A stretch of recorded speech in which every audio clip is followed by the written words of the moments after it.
guys, it's Hazel here from The Right Copy Girl, and this week I want to talk to you about 5 mindset issues that could be giving you genuine writer's block.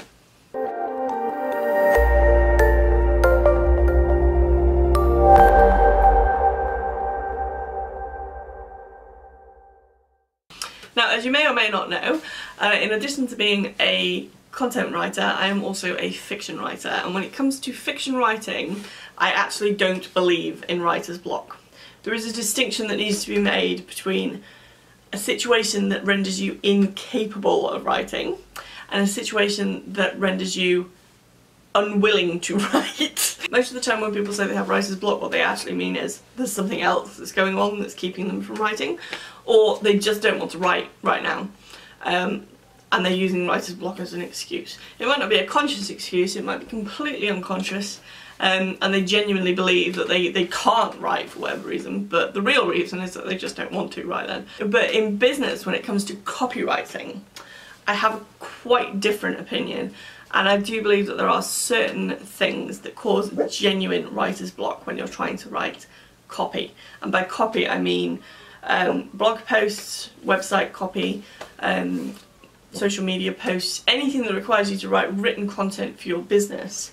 There are 5 main things that I think give you genuine block at times and keep you from writing. Whatever it is that you need to write copy for, whether it's work related or play related, there will always be times when you don't want to do it, okay? So you're always going to have to draw that distinction between the times when you can't write and you don't want to write, okay? So if the situation is that you don't want to write, you've got something you've got to write, whether it's a blog post you have to get out or a sales page that you have to finish or a marketing email that you have to write, and you really don't want to do it, the best advice I can give to you is to just eat the damn frog, okay? There's a brilliant book by Brian Tracy called Eat That Frog, which is where that expression comes from, which is basically that whenever you have something you don't want to do, you might have a long list of things to do and there's a few things on it or one thing on it that you really don't want to do, and you always leave it till last. You always put it off for as long as you can. So the longer you leave it, it goes from being a tiny little frog that you could have, you know, got down quite easily to being this huge monstrous toad that's just kind of sliming along in the background and really is quite horrific.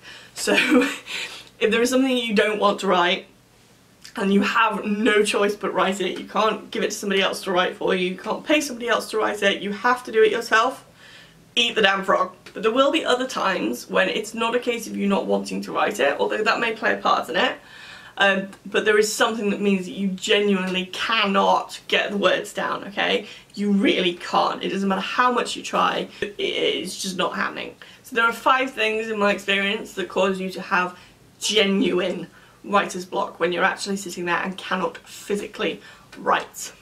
The first one is overwhelm. If you are completely overwhelmed, if you have so many things on your mind, so many things to do, so much stress going on, and your head is just completely full and buzzing and just going round and round in circles with all of these tasks that you have to get done, it is incredibly hard to actually focus on one thing. It makes getting anything done ridiculously difficult. So if you're suffering from overwhelm, writing a blog post can seem like the most impossible task in the world.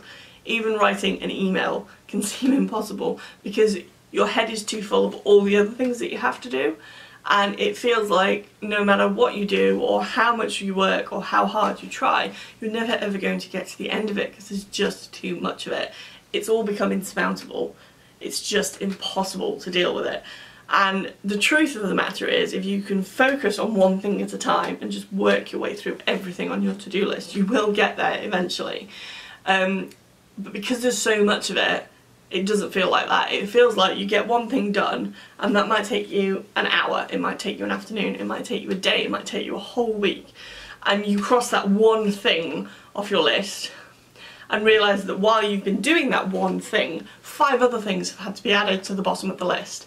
And that is when overwhelm kicks in and you realise that you can't physically get through the things you have to do fast enough because there are more things constantly piling on and your workload is just getting exponentially bigger and bigger and bigger and bigger, and there's no way to get to the end of it.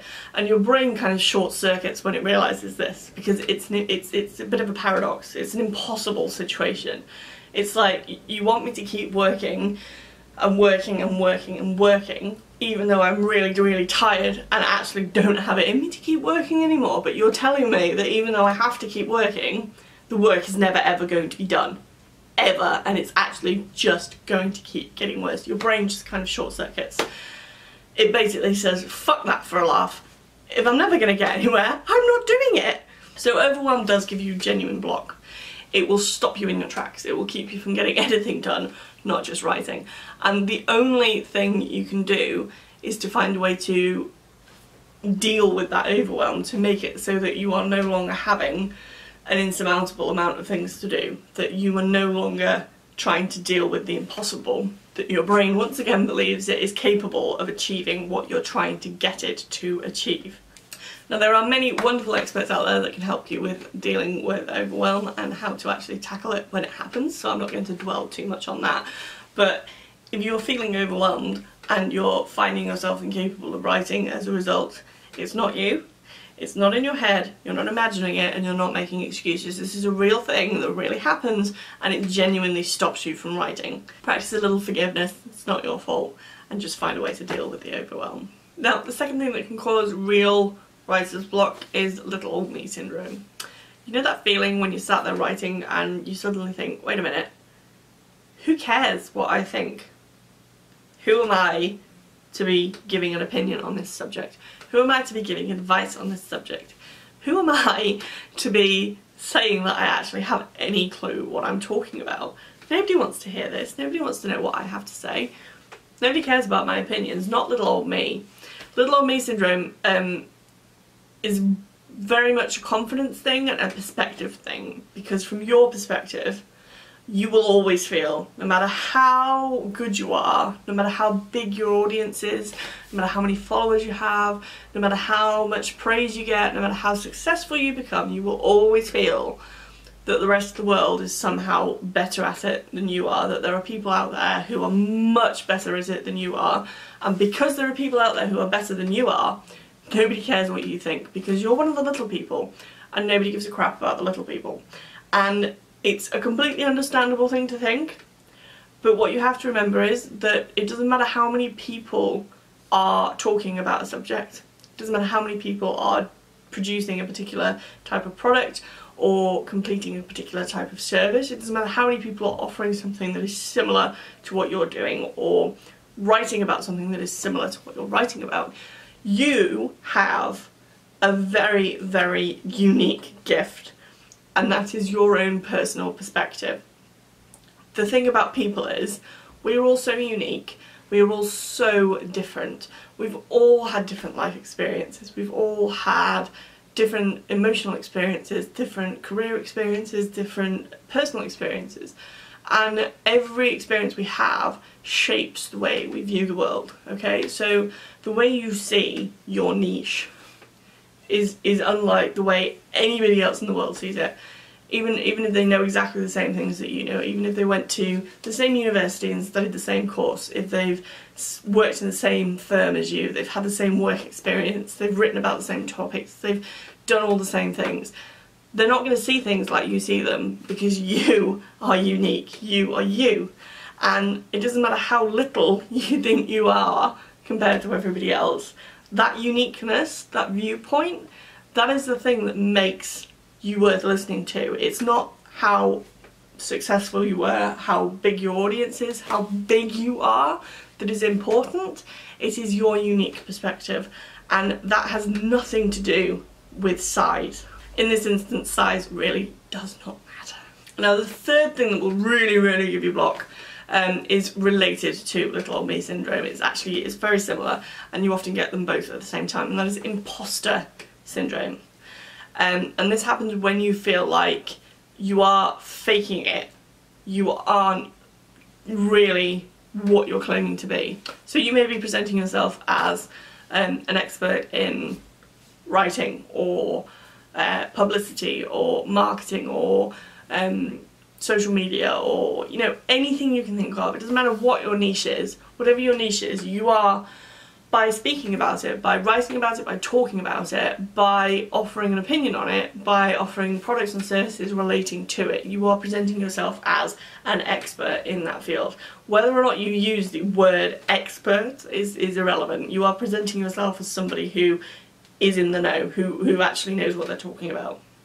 And it's very, very easy to end up feeling overwhelmed by that, by the burden of your own expertise or your own perceived expertise, and feeling like, wait a minute, I don't know what I'm talking about. I'm not an expert. I'm an imposter, okay? I'm not really meant to be here. I don't really have a clue what I'm doing. Now, imposter syndrome is a difficult confidence issue. It's tricky to get over, and it doesn't matter how long you do something for or how successful you get at it, it can hit you at any time, this realisation that actually, you know, you don't know enough. There's always going to be a wealth of knowledge out there that you do not possess, and even if you spent your whole life learning, you still wouldn't know everything. And that is kind of a peculiar quirk of the human condition, is that the more self-aware we are, the more aware we are of our own place in the world and exactly how vast the universe is, the more likely it is that you will feel imposter syndrome. Because if you are aware of the fact that there is a lot out there, you will be aware of how little you know in comparison to the total pool of knowledge that is available on a particular subject. And that level of self-awareness is good. It keeps you grounded, it keeps you realistic, and it also encourages you to constantly keep learning and growing. And that's something that you need, especially in business, is to have that drive to move forward. But it can stop you dead in your tracks. It can completely short-circuit everything and make you feel like it doesn't matter how much you learn, you're never going to know enough. That is a really hard mindset to get out of, because once you get stuck there, it doesn't matter what everybody else says to you. There's no convincing you that you're not an imposter, because the thing about imposters is they're subtle, they're shifty, they're not obvious all the time. The very word itself, it suggests subterfuge, it suggests trickery. You're not saying that you're gate crashing a party and everybody knows that you're not meant to be there. You're saying that you're masquerading as a person who has every right to be there, but you know deep down that you don't have the right to be there, and nobody else is aware of this. So it's a really, really tricky mindset to get out of, because no external force can convince you that you're wrong about this, because the whole point of the issue is that you know something that nobody else does, and that is that you are an imposter. So this is a real internal struggle that you're going to have to deal with. You need to find a way of proving to yourself you are not an imposter and you actually have every right to be at the party. So the fourth thing that can give you terrible, terrible block, and not just writer's block, but block in anything, is perfectionism. Now, I've done a whole video on perfectionism and how that actually stopped me from starting my vlog for nearly a year, so do check that out. But basically perfectionism is the fear that no matter what you write, it's never going to be good enough.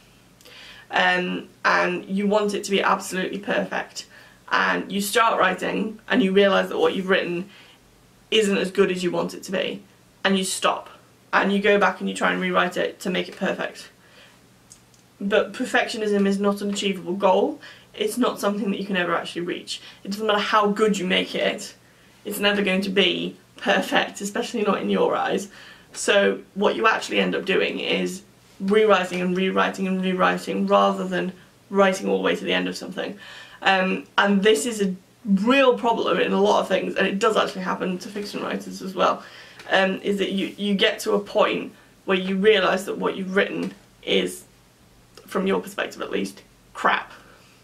And rather than just carrying on and getting a complete draft of what you've written, so finishing the blog post and having a full blog post so that you can then take a step back, look at it objectively and see what needs improving and slowly work on it to get it to the point where it is as good as you wanted it to be, you get stuck halfway through. You never end up with a full version of it that you can then improve upon. And I think this is something that really kind of gets in the way of writing a lot of the time, is the concept that the first draft has to be good, because it really doesn't.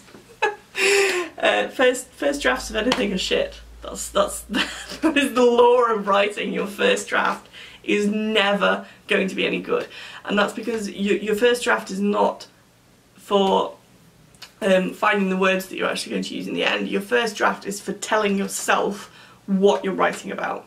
So in fiction, your first draft is all about telling yourself the story, so you actually know the story well enough to write it well. In blogging, it's very similar. You need to tell yourself what the blog post you are writing is about before you can write it properly. And to do that, you have to write a draft of it. You can't write the first paragraph and then panic because you don't think the first paragraph is any good, and just keep rewriting that paragraph over and over again, or just abandon it completely because you think, well, that's crap. The rest of it's going to be crap. You kind of forget that you can rewrite things when you get to the end of them. You think that in order to get to the end of them, you have to have the beginning perfect. And that is the surest, fastest way to cause yourself writer's block. Because you just have to write to the end and then go back and improve. And finally, the fifth thing that can give you real block, especially when you're blogging, is what I like to call the tumbleweed conundrum. And that is that you're writing, but you don't yet have an audience. So you're posting blog posts and nobody's really reading them. You don't have any traffic on your website yet. You put your blog post up and you get like 1 or 2 or maybe 5 or 10 views, and you're just sat there thinking, all that effort, all that time, all that, you know, blood, sweat, tears and crying and screaming and you know, crumpled up pieces of paper on the floor, what the hell was the point? Nobody's even reading it. And the feeling that your writing efforts are pointless, that nobody's ever going to read what you're writing, that it's never going to have any impact on your marketing, that it's not going to help your business, that it's not going to do any good, can really stop you. Because writing is hard. It's very hard, especially to do it consistently on a regular basis. Writing is extremely difficult. And if you have an inherent belief that everything you're doing and all the effort is just totally pointless, it's extremely difficult to make yourself do it anyway. But the thing with the whole tumbleweed conundrum is that you are never going to have an audience unless you have content.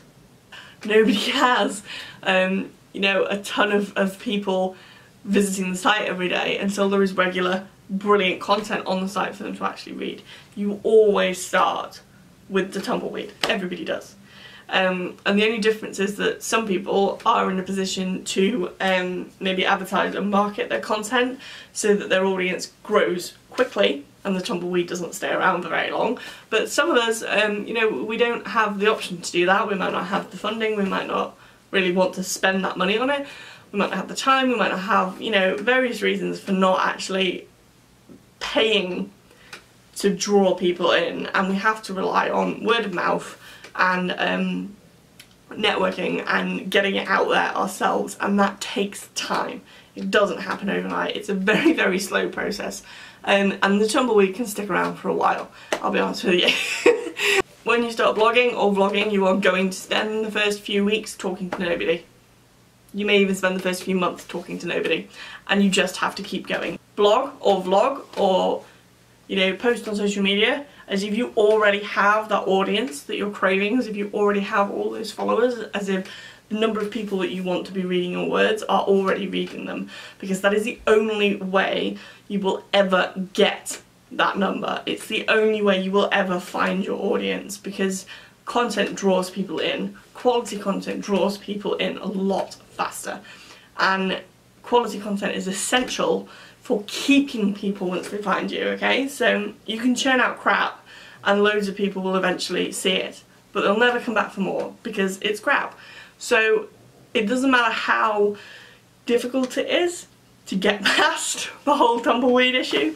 It doesn't matter how much you might be thinking, well, ugh, nobody's going to read it anyway, I'm just going to write anything and put it out there. It doesn't work like that. You have to put out high quality, consistent content, even when nobody is reading it. I hope you have enjoyed this video. If you have, do please click the button and subscribe now so you don't miss out on future content. And why not comment below and let me know what your biggest block is when it comes to writing and what is holding you back from producing more fabulous content. I will see you soon. Bye!